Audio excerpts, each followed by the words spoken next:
How's everybody doing? I'm back. Just wanted to make another video today discussing software sales as a career, how to get your foot in the door. I've been getting a lot of questions about software sales and about how to even get into the space. What are the benefits? What are the challenges that you'll probably face as a young software sales executive? It's not easy, and it takes a certain skill set to even get your foot in the door in the first place. But the point of this video is to just kind of give you the general information of what to do, what not to do, how to even get to the point of being a closer in the software business, and then also like how do I capitalize on the income that it could provide. So first and foremost, my experience, I'll share my story. I started off as a SDR about 4 years ago. As of right now, I sit in a mid-market account executive role.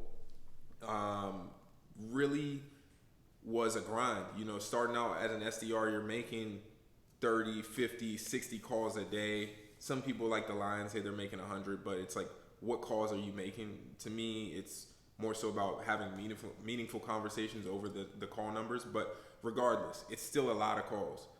So you have to be able to stomach that. You have to have the skill set of being able to connect with people and get people to tell you the truth. That's one of the biggest factors, in my opinion, is getting people to tell you the truth.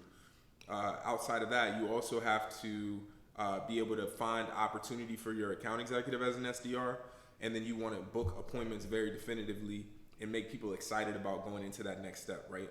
So that's what an SDR role is. Typically, an SDR role, you're only gonna make about 50 base salary up to like maybe 65 base salary, and then your on target earnings is gonna be right around 80 to 100, like, and that's a good SDR role. It could be much lower than that.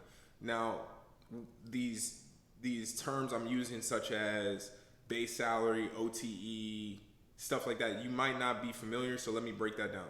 So the base salary in software sales is just it's as simple as it sounds. It's the amount of money that you'll take home if you sell or you don't attain anything as it pertains to your goal, whether that's selling, setting appointments, setting qualified opportunities. So that's going to be your base salary. Your on target earnings is if you hit all of the metrics that are outlined in your comp plan. That's how much money you'll make in addition to your base salary, right? So when you see people posting about OTE, base, this, that, and the third, that's how software works. That's how software sales is measured. You have OTEs going as high as $500,000 in this business, just depending on what type of enterprise sales job that you have. So it can be very, very, very profitable. Maybe not 500,000. We'll say OTEs of like 350 to 400, but there's people in this business that top line revenue wise are making millions, like quite literally over $1 million per year. And then over time, you know, they're able to sustain that type of greatness, but it's very, very, very profitable at the top line. There's earning potential to make significantly more than what doctors make in this business, and that's just the honest truth. But back to the point that I was making about, you know, the typical path from, you know, achieving your entry level sales role, getting into an account executive role. What does that even look like? You want to find a solid SDR role to start off at, and you want it to be in a industry vertical that is actually of interest to you. That's going to provide you the information that you need to become the account executive that you want to become. You want to be the closer that you want to become. So if you have an interest in real estate, understand that there's software that supports real estate. If you have an interest in, you know, cloud technologies and just wanting to, you know, be as technical as you want to be, there's definitely opportunity to do that. If you want to, you know, sell software that's designed for HR, diversity, any of your interests, just think about that, put that on paper, understand that there's probably a software that supports something similar to that. So the first goal is to find an SDR role, again, that is supporting of that. You probably hear my team channel pinging off in the background, but it's crazy. It never stops. But anyway, so that's the first step. Find a decent SDR role where you can learn, do some research on the company, and understand if they even have a promotion path there from SDR to AE, because that's very important. Not every company even has that. A lot of people only recruit outside of the firm, and then they hire, and sometimes a lot of SDRs get left by the wayside, which is absolutely not what you want, because you can get stuck in an SDR role for years to come, and that's the least ideal situation. So the goal for you starting off should be get an SDR role, maximize your income, maximize your learning opportunity for about a year, and then at that point you should feel qualified enough to go and try to move into whether it's an inside sales role, in a small business account executive role. All of those are valid, but at this point you want to transition from being an opportunity setter to a closer. You want to start closing your own deals in comparison to helping other people find opportunities for theirs, because you're going to get all the experience that you need to find appointments and to find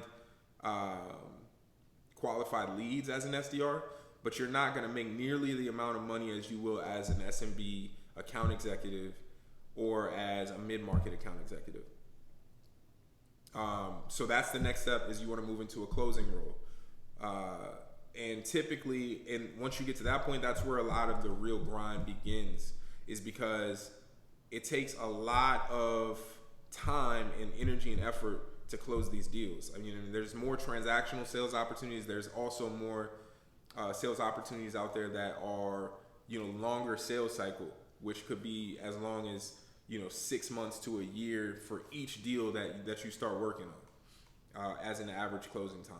So just understand what you're getting into before you even get into it, and be prepared to grind, and always have an exit strategy in mind, right? Because the way that I like to describe it is you are your career in sales. It's not the company that you work at being your career. In sales, it's a trade that you own.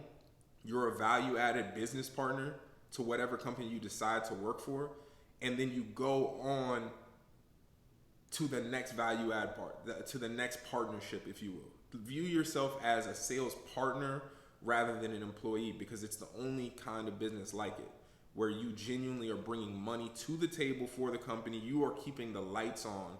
You and your team are keeping the lights on for that particular company, keeping the bills paid, keeping all of the opportunities running. So at that point, back to my original point, is you want to spend a good amount of time polishing your skills in this first sales role. You want to try to get some accolades, some major accolades. You want to always take into consideration, how am I performing against my number? How is this going to show on my transcript? What can I learn? Who can I help? What connections can I build? You usually want to spend about 2 to 3 years in that SMB role. If just in general, I would say about 2 to 3 years. Some people do it faster. Some people it takes much longer. But at that point, you should be able to progress into a more high dollar value transaction role, right? So you're looking at getting it. The ultimate goal is to get into the door where you can sell the largest deals most frequently. So whatever company you can go work for that has the best product market fit and is also providing you the best opportunity to make those transactions, that's where you want to be.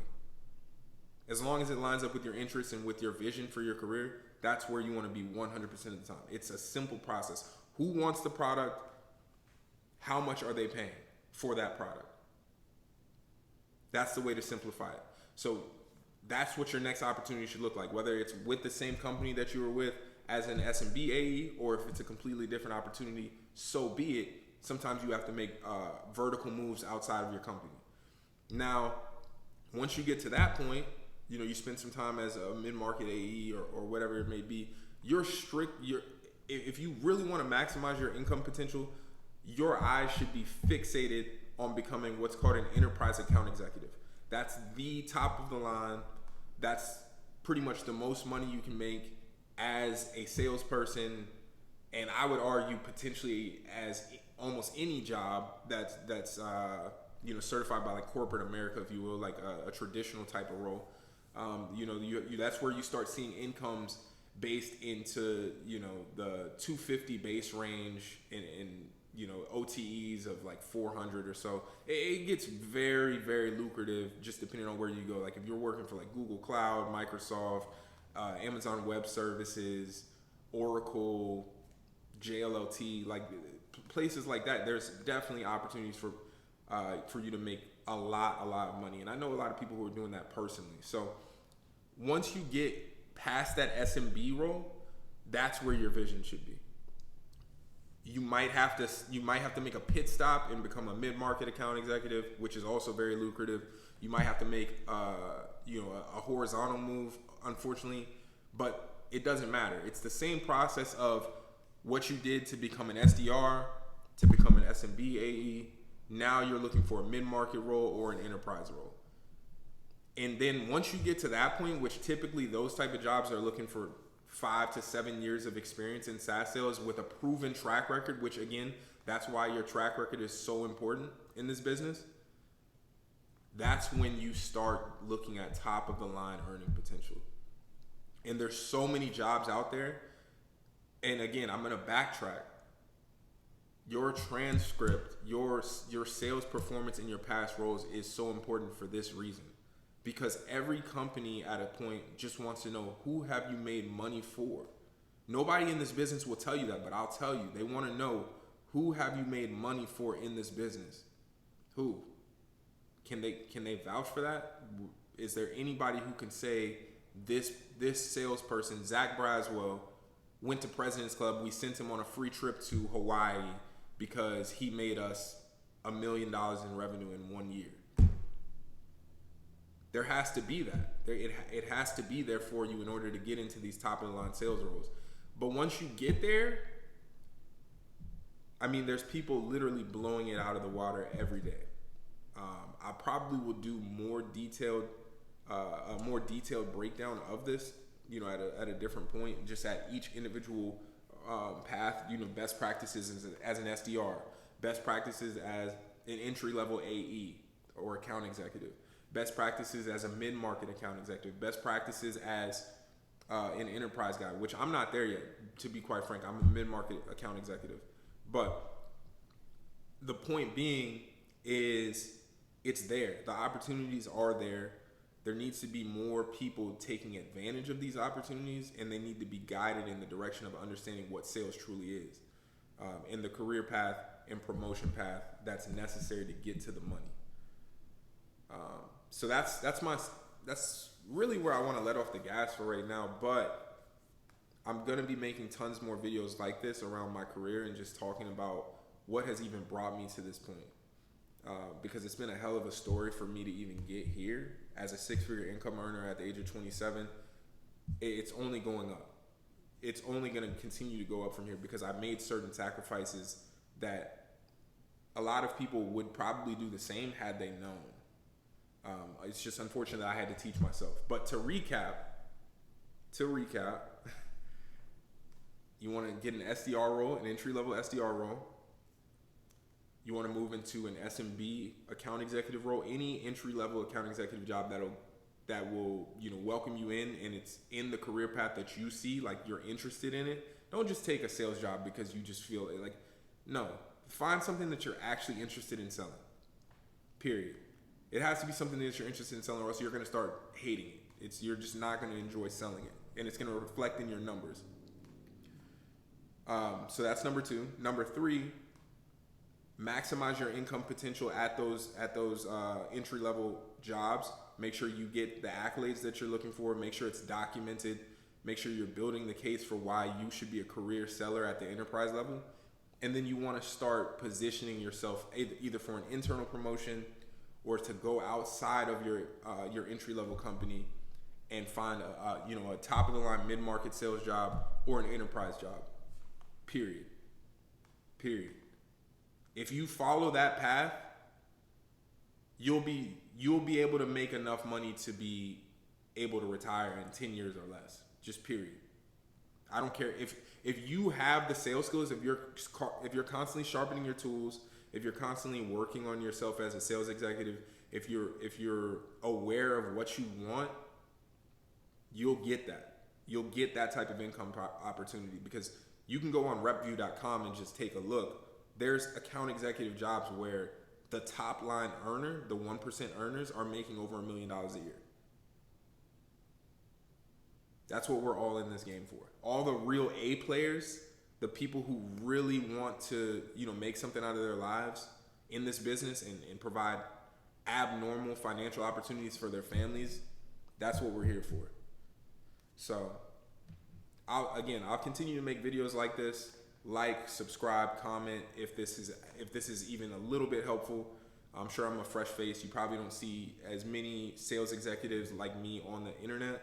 So definitely feel free to connect. Hit me up on LinkedIn. Hit me up on Instagram at Saleslorde. I'll put all the links in the description, so that way we can connect.